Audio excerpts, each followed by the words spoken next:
Pemirsa, statement ataupun logika dari Waketum Gerindra tadi, Pak Arief Puyono, kalau mau bantu ya mestinya berada di dalam, dapat jatah kursi dong di kabinet. Dapat berapa? Benar, ya, mudah-mudahan dapat 3 ya. Udah fix, confirm dapat 3. Yang sesuai aku minta ke Joko Widodo. Apa aja 3-nya, apa aja? Menhan. Ya enggak lah, adalah rahasia. Oh masih gitu, rahasia, masih gitu rahasia. kan. Tapi dapat posisi Menko. Kayaknya enggak ya, kita enggak Menko ya, menteri biasa aja. Bener nggak nih, pertanian, pertahanan, sama badan investasi? Karena kan konsep yang dibawa adalah belum benar. Belum benar. Ada yang benar nggak salah satu di antaranya? Ada satu. Ada misalnya satu Menteri apa? Pertanian kan. Nah, Oke, itu yang Menteri memang kita Pertanian. minta karena kan kita concernnya mau industri pangan besar kan, ketahanan pangan kan. Karena selama ini Indonesia banyak ekspor kan. Nah, tapi juga kalau kita mau ketahanan pangan kan ya bergantung lagi daripada Oke, kita tunggu aja kerja yang di jelas DPR-nya udah juga. dapat 3 begitu ya. Ya. Kalau Nasdem dapat berapa Bu Irma? Jangan-jangan Gerindra lebih banyak. Katanya kan Nasdem mendukung dari awal Bu Irma. Inilah ya, Nasdem itu dari awal, dari 2014 mendukung Jokowi itu tanpa syarat dan mahar. Kita terserah Pak Presiden, dia mau kasih 2, mau kasih 3, mau dikasih 4, nggak dikasih pun kalau memang itu keputusan Presiden kita terima. Jadi ikhlas ya kalau Gerindra dapat lebih Ikhlas, banyak. seikhlas-ikhlasnya. Ikhlas. Kalau itu keputusan ikhlas-ikhlasnya. Presiden loh. Oke, memang ada yang bukan keputusan Presiden Oh kira-kira? enggak, bisa saja kan. Ada Kalau yang- Presiden bilang, Nasdem kita mohon maaf, kita nggak kasih kursi, ya masa kita mau ngemis-ngemis, nggak mungkin kan? Tapi apakah kemudian setelah itu kita akan menjadi oposisi seperti harapannya Bung Rocky? Nah, Oh, gimana? no, enggak. Bang Rocky, Saya menarik juga loh, nggak setia berharap, luar biasa, unconditional love Bang, kalau kayak gini Bang ceritanya. Saya juga nggak minta, pasti saya nggak minta beroposisi. Yang saya minta beroposisi itu adalah Gerindra. Nasdem saya minta konsisten, yaitu menolak Gerindra. Kan itu kimianya kan begitu. Bang, tapi Nasdem kayaknya udah legowo loh Bang. Oke, legowo. Itu soal lain, bukan soal saya itu. Saya hanya ingin supaya ada pedoman etis dalam politik. Artinya ini tidak etis apa yang terjadi Sangat saat tidak ini? etis. Enggak, artinya gini, Bang Rocky. Artinya selama ini Oke, Bung Rocky nggak tahu ya kalau mereka sebenarnya nggak konsisten. siapa? Gerindra dong. Gerindra nggak Oke. konsisten. Kan Anda kan dukung dia, mereka Jelas. mati-matian. Nggak, saya tidak tahu. mendukung Gerindra. Kan tahu Gimana tuh. saya mendukung Gerindra? Lah terus dukung siapa? Saya dukung diri saya sendiri, saya dukung pikiran saya. Gini saya terangin ya. Prabowo kemarin. Gimana mau dukung Oke, saya terangin pikiran ya. Anda? Karena Anda kan bukan siapa-siapa, Karena itu Bos. saya terangin. Karena saya memang bukan siapa-siapa. Justru karena itu saya tidak mendukung siapa-siapa. Karena saya bukan siapa-siapa itu. Enggak Yuk. bisa begitu. Posisinya Anda mendukung Gerindra. Sekarang saya terangin Publik ya. di seluruh Indonesia Oke, karena- tahu. oke, sekarang Jadi nggak bisa juga Anda Oke. katakan bahwa Anda mendukung diri Anda sendiri. saya Anda ngaku bukan nanti. siapa-siapa. Sekarang saya mau akui itu setelah keterangan saya. Dengar dulu ya. Saya mengajukan judicial review ke Mahkamah Konstitusi karena saya nggak setuju Jokowi versus Prabowo. Jadi dari awal posisi etis saya adalah tidak terhadap dua ini karena tidak cukup buat demokrasi. Poin itu pertama dulu ya. Karena itu saya beroposisi itu. Saya beroposisi pada Jokowi dengan dasar membatalkan kedunguan. Prabowo beroposisi dengan maksud memperoleh kekuasaan. Lain motifnya. Jadi saya nggak mendukung Gerindra. Bagaimana caranya coba? Kalau dari awal saya tidak ingin dua-duanya. Gimana? Bagi Karena saya otak- ingin sampaikan kepada Anda. apa? Anda bicara, Anda beroposisi karena kedunguan. Memangnya Anda pikir Anda lebih pintar dari Jokowi? Jauh Anda lebih lebih- dungu dari Jokowi. Bahkan Anda dengan- lebih dungu dari orang Nih. yang paling dungu di Oke, Indonesia. baik, ditahan dulu. Kita disaksikan masyarakat, jutaan masyarakat Indonesia. Memang. Kita harus kontrol emosi dulu Saya di sini mau Ibu ini, Irma. mau- Oke, kita tengahi dulu. Silakan Ya, Bang boleh Farid. ngomong. Kita saya tahan pendengar, dulu, saya kita pendengar. tahan dulu Ibu Irma. Kita Oke. tahan dulu, kita cooling down dulu Ibu Irma. Bang Fahri Ya, gimana? saya mau baca doa dulu nih.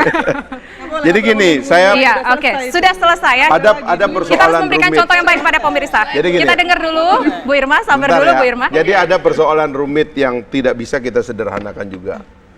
Concern dari Pak Jokowi itu tentang manajemen politik itu memang ada teorinya. Jadi ada Scott Manwaring membuat studi tentang presidensialisme dan multipartisme yang di mana-mana, terutama di negara Amerika Latin itu gagal.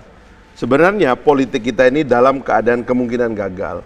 Karena mengelola presidensialisme dengan multipartisme itu tidak berjodoh dia. Oke. Jadi presidensialisme itu harusnya seperti di Amerika. Hanya dua partai. Dia hanya bisa dengan bipartai, hanya 2 partai. Dengan 2 partai itu nanti begitu presidennya menang dari Partai Demokrat, maka Republikan otomatis dia menjadi oposisi kepada calon Partai Demokrat. Nah di kita ini ada persoalan karena presiden kadang-kadang yang menang nih nggak punya partai. Pak SBY waktu itu pernah menang, dia belum punya partai, baru pertama Partai Demokrat menang sekitar 8%. Bayangkan 8% mesti melawan 92%. Karena itulah di tengah jalan dia melakukan reorganisasi kelembagaan partai politik dengan cara merekrut partai politik supaya dia mendapatkan mayoritas di parlemen. Dari awal saya menentang sebenarnya pandangan ini sebab di dalam presidensialisme sebenarnya presiden tidak berkoalisi dengan partai politik. Dalam presidensialisme presiden berkoalisi dengan rakyat yang memilihnya karena rakyat yang memilihnya. Berbeda dengan parlamentarisme. Dalam parlamentarisme seorang pemimpin itu apakah namanya Perdana Menteri atau Presiden, dia dipilih oleh parlemen sehingga sebenarnya dia berkoalisi dengan parlemen. Kalau dia mayoritas dia menjadi the ruling majority, kalau dia minoritas itu menjadi oposisi. Nah makanya di dalam parlamentarisme lah muncul istilah oposisi. Tapi begini, saya ingin nangkap maksud baiknya dulu.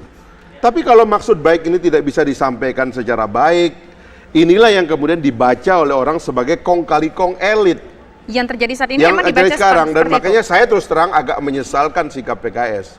Harusnya PKS menjelaskan yang benar, bukan kemudian seolah-olah dia nggak menjadi bagian dari desain koalisi ini, desain rekonsiliasi ini. Padahal di dalam penetapan Undang-Undang MD3, falsafah dari diadakannya 9 wakil parpol di dalam wakil MPR itu adalah karena rekonsiliasi.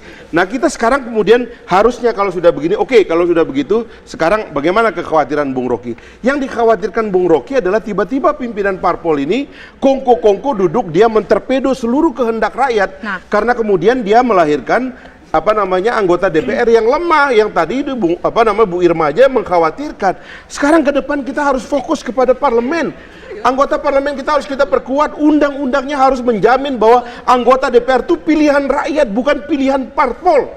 Nah itulah yang akan menjamin orang tuh ngomong, tidak gampang diintervensi. Itu yang sebenarnya pengen kita lihat gitu loh.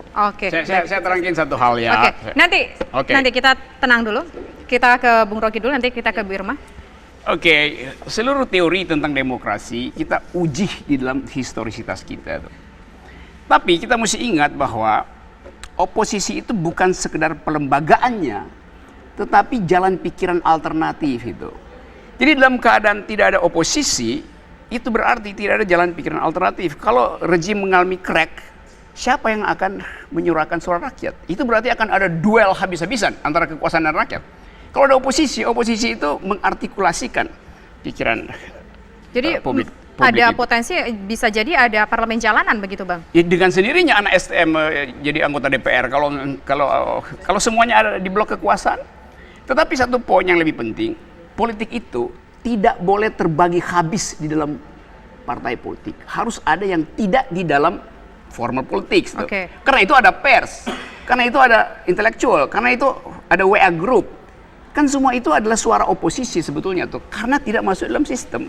Jadi jangan kecilkan arti oposisi sekedar partai yang berbeda paham itu.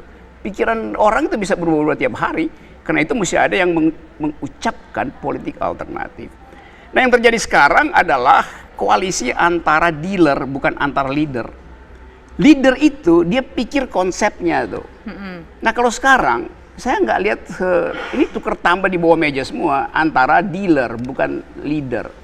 Jadi kita perlu leadership, tapi yang terjadi ada dealership. Tidak ada leadership? Tidak ada leadership. Kalau leadership dia berani ambil posisi, saya oposisi. Kalau yang di dalam bilang yang oposisi mau masuk, stop. Anda nggak boleh masuk. Artinya tidak ada leadership baik dari yang diajak? Ya, tidak ada leadership dan tidak ada etik di dalam politik. Itu yang menyebabkan rakyat itu menganggap ini kacau. Menurut Rocky Gerung, rakyat menganggap ini kacau, tidak ada leadership dan tidak ada etika. Nanti dijawab oleh Ibu Irma dan juga Bang Arief, tapi nanti usai jeda berikut. Kami kembali sesaat lagi.